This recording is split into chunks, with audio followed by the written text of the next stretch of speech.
پس از نابودی قلعه آلانان، کاکوی که از نسل ضحاک است به تحریک سلم همراه با دیو هولناک خود قصد جنگ با منوچهر بود، اما دیو به دست منوچهر کشته شد.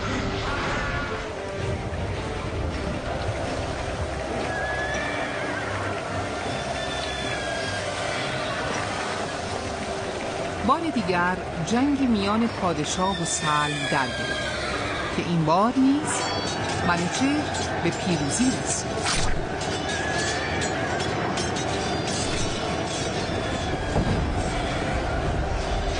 آفریدون نبیره خود منوچهر را به جانشینی معرفی کرد و دار فانی را ودا گفت. کنون پرشگفتی یکی داستان، بپیوندم از گفته باستان. نگه کن که مرسان را روزگار، چه بازی نموده ای پسر گوش دار.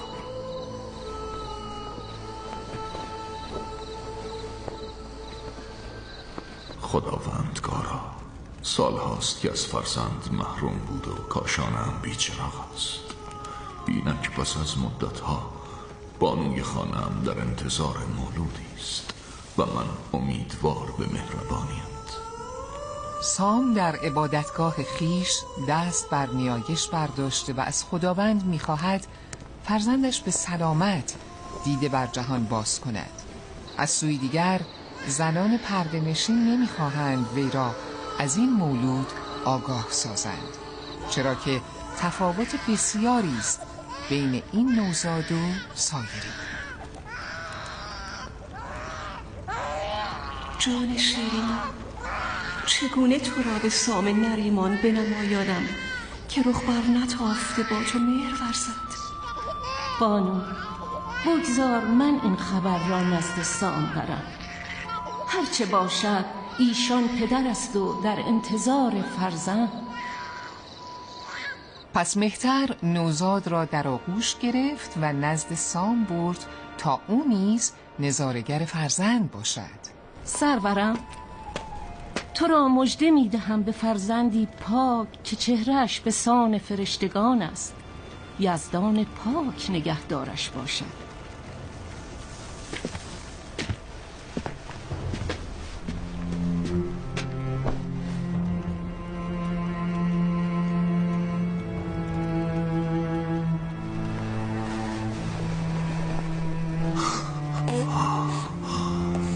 پروردگارا، این پیر بچه چیست؟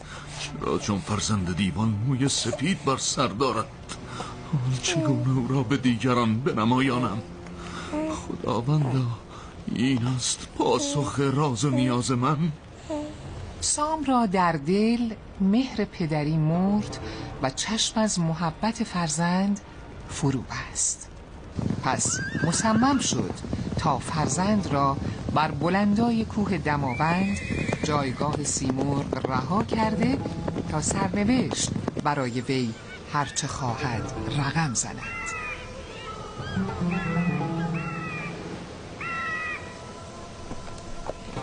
چو سیمرغ را بچه شد گرسنه، به پرواز بر شد دمان از بنه. یکی شیر خواره خروشنده دید، زمین را چو دریایی جوشنده دید.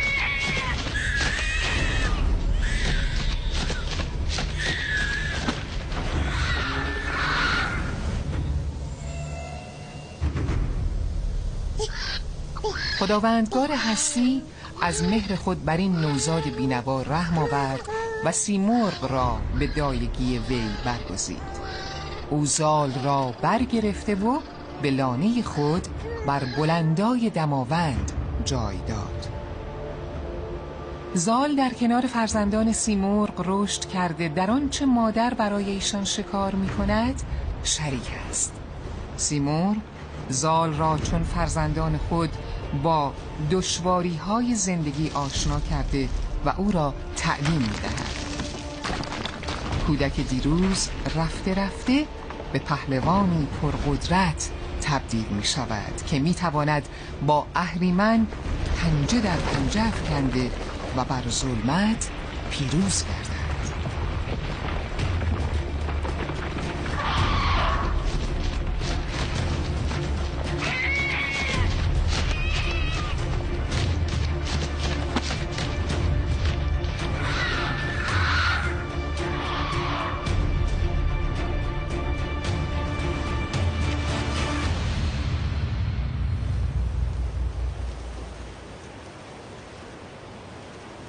حال مرد جوان آماده ورود به دنیای انسان هاست.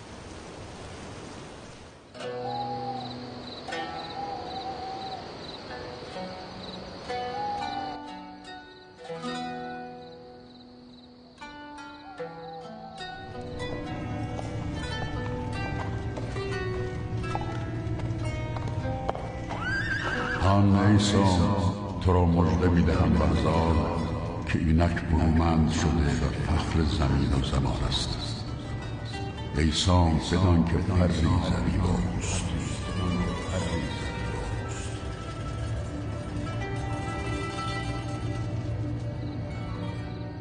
چو بیدار شد موبدان را بخواند، از این در سخن چند گونه براند.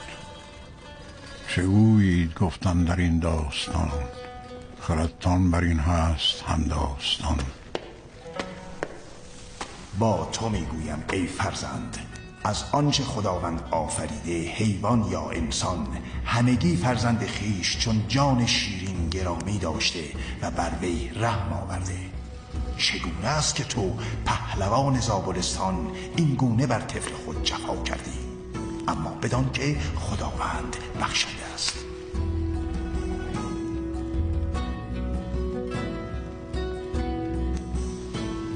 سام را دیگر تحملی نمی‌ماند. او سرداران را فرمان می‌دهد تا با وی همراه شوند.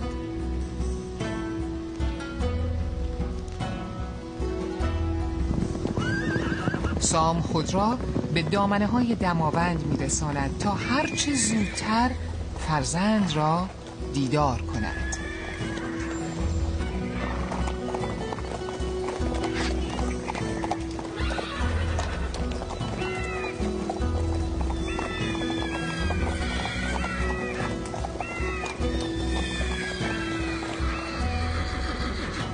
در گوش و کنار چشم داشته باشید. اگر چیزی یافتید خبرم کنید.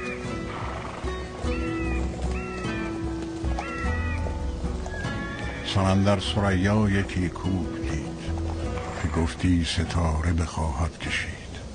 نشیمی از او برکشیده بلند که ناید ز کیوان بر او برگزند. فرو برده از شیز و صندل عمود، یک اندر دگر ساخته چوب و عود. بدان سنگ خارا نگه کرد سام، بدان هیبت مرغ و هول کنام. هیچ راهی نیست تا از این کوه بالا رویم؟ خود نظاره کنید سرورم، این کوه سر به آسمان می ساید. گویی انتها ندارد.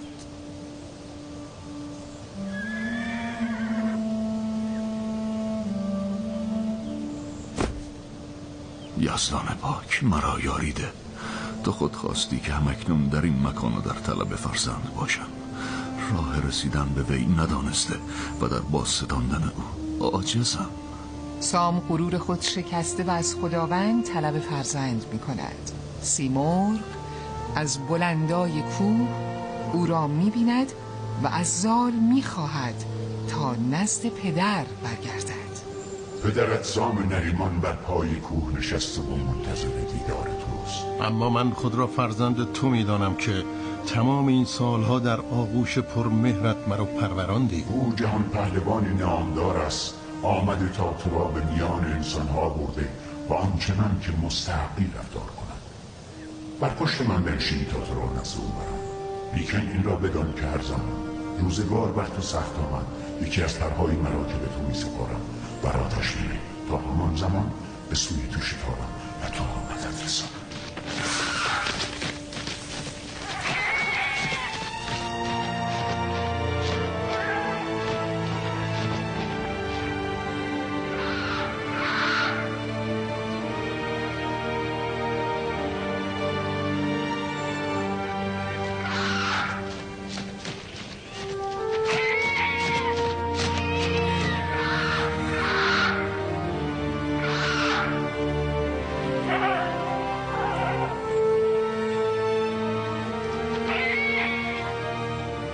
ای سیمرغ، از تو بسیار سپاسگزارم.